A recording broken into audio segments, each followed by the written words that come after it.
Latin আমেরিকার রাতের অন্ধকারে হঠাৎ গৃহপালিত প্রাণীর লাশ পড়ে থাকতে দেখা যায়।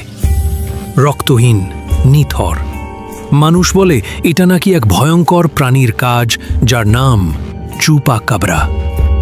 কিন্তু চুপাকাব্রা কি আসলেই আছে, নাকি সবই শুধু গল্প?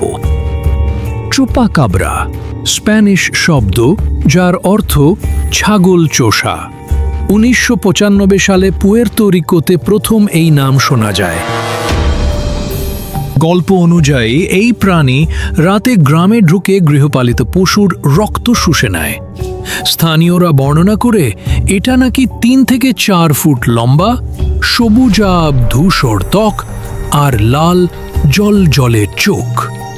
এর পিঠে কাঁটার মতো গঠন আর মুখে তীক্ষ্ণ দাঁত। পুয়ের্তো রিকো থেকে শুরু হলেও চুপাকাব্রার গল্প দ্রুত ছড়িয়ে পড়ে মেক্সিকো, চিলি, এমনকি যুক্তরাষ্ট্রেও। অনেকেই দাবি করেন তারা রাতের অন্ধকারে এই প্রাণী দেখেছেন।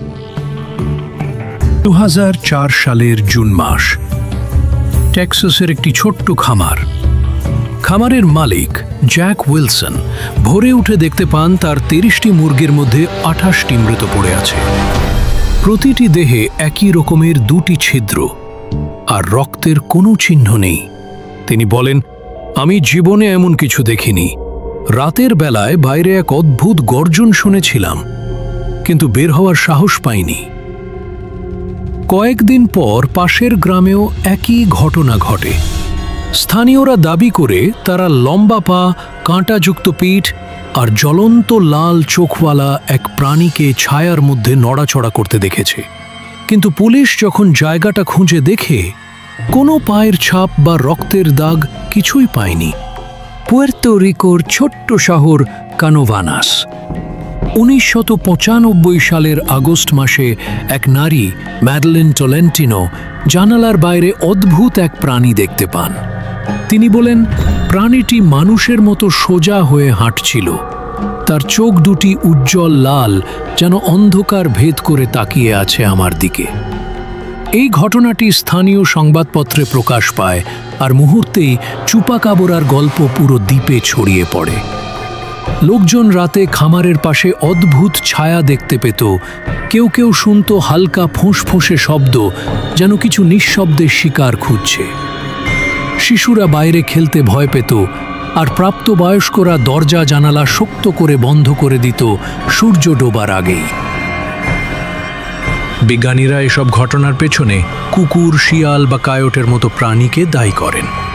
কিন্তু প্রশ্ন থেকে যায়, এত সুনির্দিষ্টভাবে রক্ত শুষে নেয়া কি সম্ভব?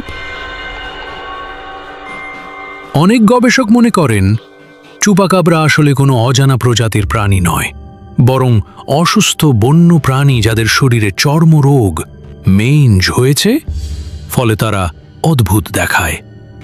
অন্যদিকে ষড়যন্ত্র তত্ত্বপ্রেমীরা বলেন এটি নাকি কোনো ব্যর্থ বৈজ্ঞানিক পরীক্ষার ফল, যা ল্যাব থেকে পালিয়ে গেছে।